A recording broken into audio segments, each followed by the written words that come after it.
Assalamualaikum and hi everyone, my name is Hayati Hamza. My number matrix is 07-S21F1007. To begin our presentation today, I'm gonna tell you the background of Port Klang. Did you guys know that Port Klang, formerly known as Port Swettenham, the leading port of Malaysia, on the Strait of Malacca Midway between the major ports of Penang and Singapore? It is developed by the Malayan Railway. The port was named for Sir Frank Swettenham, the Selangor British resident. At the mouth of Sungai Klang, it is accessible to ocean-going vessels via Selat Klang Utara. Port Klang also sheltered by two long mangrove islands, Kelang and Lumut, which its hinterland contains the rich rubber and tin areas of Kuala Lumpur and Seremban. For your information, Port Klang major development is occurred between the First and Second World War.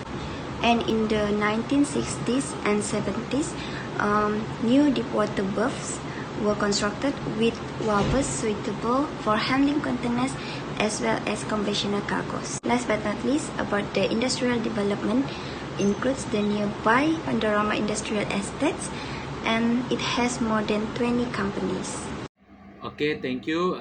My name is Brian McGill Thomas, and my number matrix is 07DLS21F1036. And now I will talk about the type of Port Klang.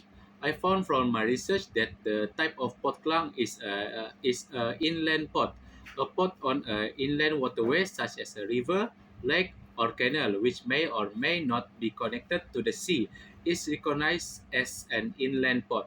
A dry port is sometimes refers to an inland port as well.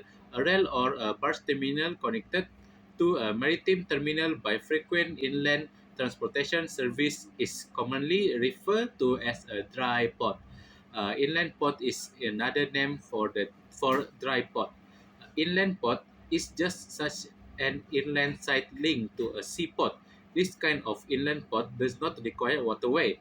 Key features of an inland port are the transfer of container between different mode of transportation, intermodal transfer, and the process of international trade. Okay, that's all from me. That's all for the definition of inland port. The next one will be continued by my friends. Okay, thank you. Assalamualaikum warahmatullahi wabarakatuh dan good evening everyone. My name is Muhammad Nur Ikram bin Abdul Qadir and I will continue the presentation. First of all, I will present about the characteristic of Port Klang. The first one is strategic location. Its proximity to the port allow for seamless integration of logistic and transportation service, making it an ideal location for export-import dock business. The second one is incentive and benefit. Port Klang offer a wide range to attract the businesses. The third one is integrated infrastructure. Well-developed infrastructure to support various industry. The next is custom and location facilitated.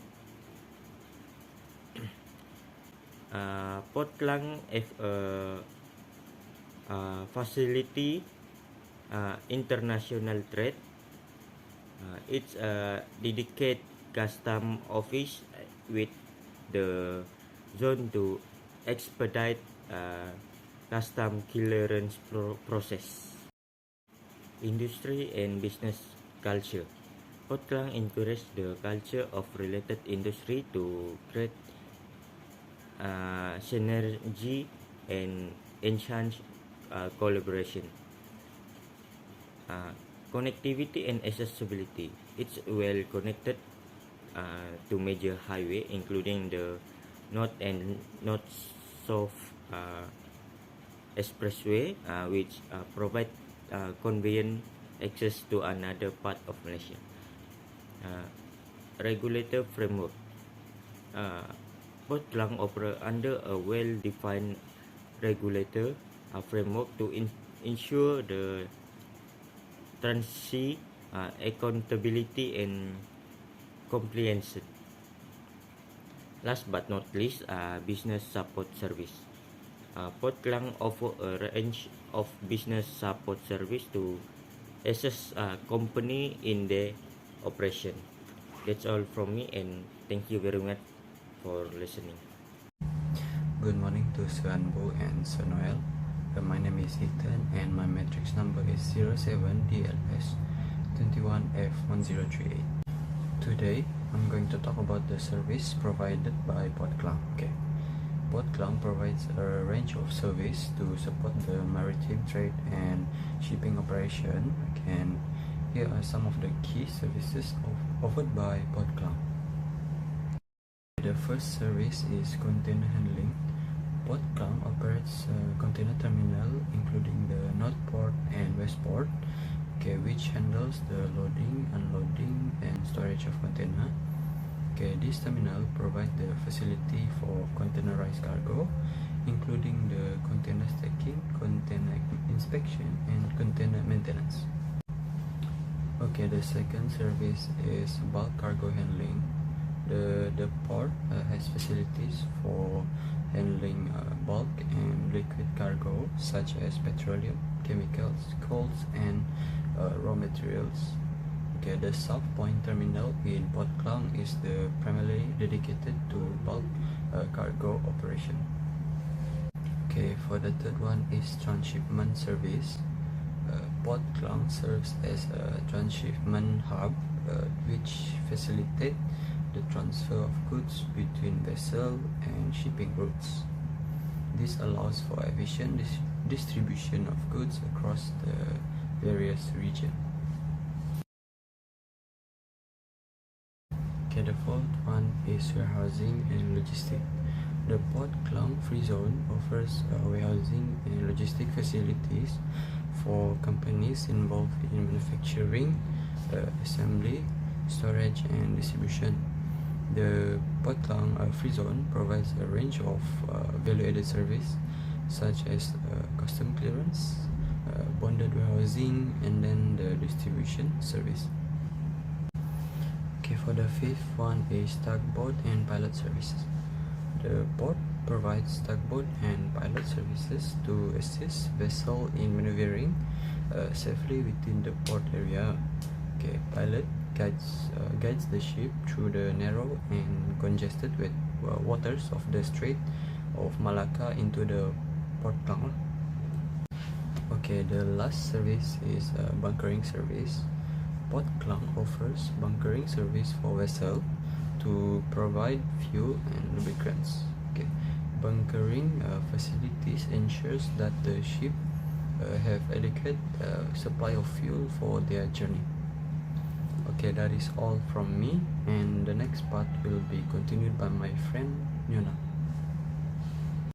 Assalamualaikum and salam sejahtera. My name is Nuna Elmi Haryanja and my number matrix is 07DLS21F1026.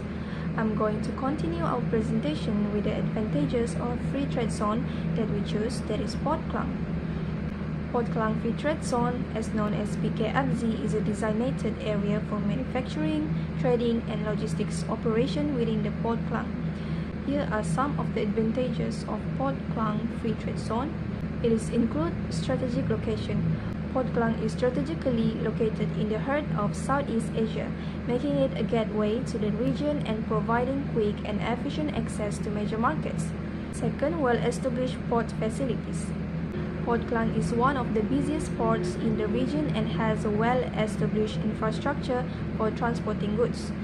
For tax incentives, companies operating within the PKFZ can enjoy tax breaks such as exemption from import duties, sales tax, and service tax, making it an attractive location for investment. Next, availability of skilled workforce.